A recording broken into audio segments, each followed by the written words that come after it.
3.5 বছৰৰ বয়সীয়া সেইসকল শিশু যিসকল শিশুৱে 75 মিনিটতকৈ বেছি সময় স্ক্ৰিন টাইম দিয়ে ডেইলি মোবাইল টিভি বা ট্যাবলেট এইবোৰ চাই সেই শিশুসকল হেনো এবছৰৰ পিছত হতাশা আৰু বহুত খঙাল হৈ পৰিব।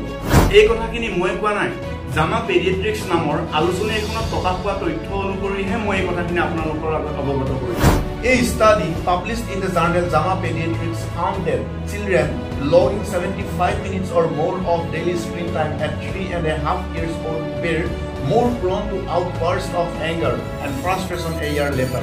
এই তথ্য অনুসৰি কানাডা, ব্ৰাজিল আৰু সাউথ আফ্ৰিকাৰ বিশেষ কিছুমান ইউনিভাৰ্চিটিৰ ৰিচাৰ্চ কৰা ব্যক্তিসকলৰ এটা গ্ৰুপে শিশুসকলৰ মাক দেউতাকক বিভিন্ন বিষয়ে ফুটফুচ কৰাত গম পাইছিল যে 3.5 বছৰ, 4.5 বছৰ আৰু 5.5 বছৰৰ যিবিলাক শিশু আছে সেই যিসকল শিশুৱে নেকি অতিমাত্ৰা মোবাইল চায় সেই শিশুসকল পটকতে খঙাল হৈ পৰে আৰু অলপ কথাতে হতাশাত ভুগে।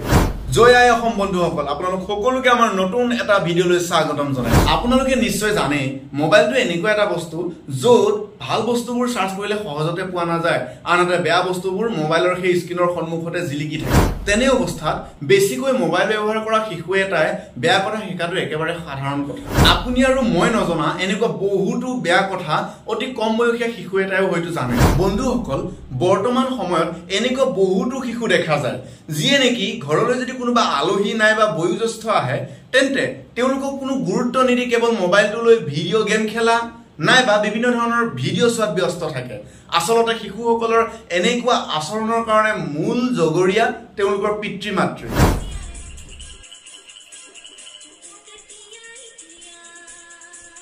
এই ভিডিঅ'টো দেখিছেনে বন্ধুসকল, য'ত নেকি এটা শিশুৱে মোবাইল চাই আছে আৰু মাক দেউতাকে মোবাইলটো দি মানে ভিডিঅ' কৰি আছে, সেই যিখিনি সময় সেই সময়খিনি ভিডিঅ' কৰি ৰাখিছে।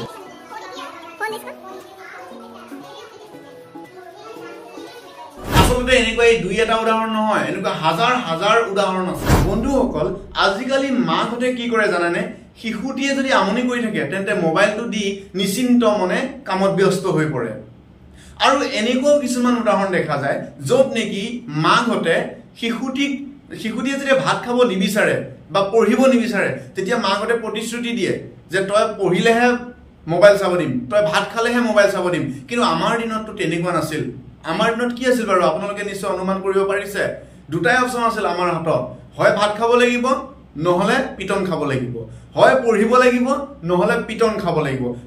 তাৰ বাহিৰে বেলেগ কোনো আমাৰ হাতত অপশ্যন নাই। আৰু এনেকুৱা কিছুমান মাক দেখা যায় যিয়ে নেকি শিশুটোক আগত মোবাইলটো দি পেলাই মোবাইল চোৱাই চোৱাই ভাত খুৱাই থাকিব, শিশুটোৱে মোবাইল চাই থাকিব আৰু মাকে এইফালে ভাত খুৱাই থাকিব। হয়নে নহয় বাৰু আপোনালোকে কওকচোন, মই সঁচা কৈছো নে মিছা কৈছো? এইবোৰৰ উপৰিও আৰু এটা এনেকুৱা আচৰিত কথা কি জানেনে, যদি কোনোবা এটা শিশুৱে বা সৰু ল'ৰা ছোৱালী এটা যদি বেয়া কথা কৈছে তেন্তে ওচৰত থকা সেই মাক দেউতাকেই হওক বা যিবিলাক ডাঙৰ মানুহ আছে সিহঁতে আনন্দ পায়, ফূৰ্তি পায়, হাঁহে।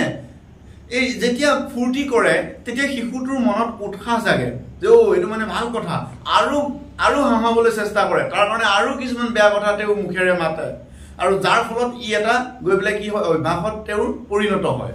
গতিকে বন্ধুসকল, আমি ডাঙৰবোৰে কৰা এনেকুৱা ভুলৰ কাৰণে কিন্তু আমাৰ শিশুবিলাকক ধ্বংসৰ মুখলৈ ঠেলি দি আছে। বন্ধুসকল, আজি মোৰ এই ভিডিঅ'টো কেনে পালে জনাব। যদি ভাল লাগিল তেন্তে প্লিজ ভিডিঅ'টো লাইক আৰু শ্বেয়াৰ কৰি দিব নাপাহৰিব। আৰু যদি মোৰ চেনেলটো প্ৰথমবাৰৰ বাবে ভিজিট কৰিছে তেন্তে ছাবস্ক্ৰাইবটো কৰি দিব বুলি আশা ৰাখিলোঁ। আজিলৈ এইখিনিয়ে, লগ পাম আকৌ নেক্সট ভিডিঅ'ত। জয় আই অসম।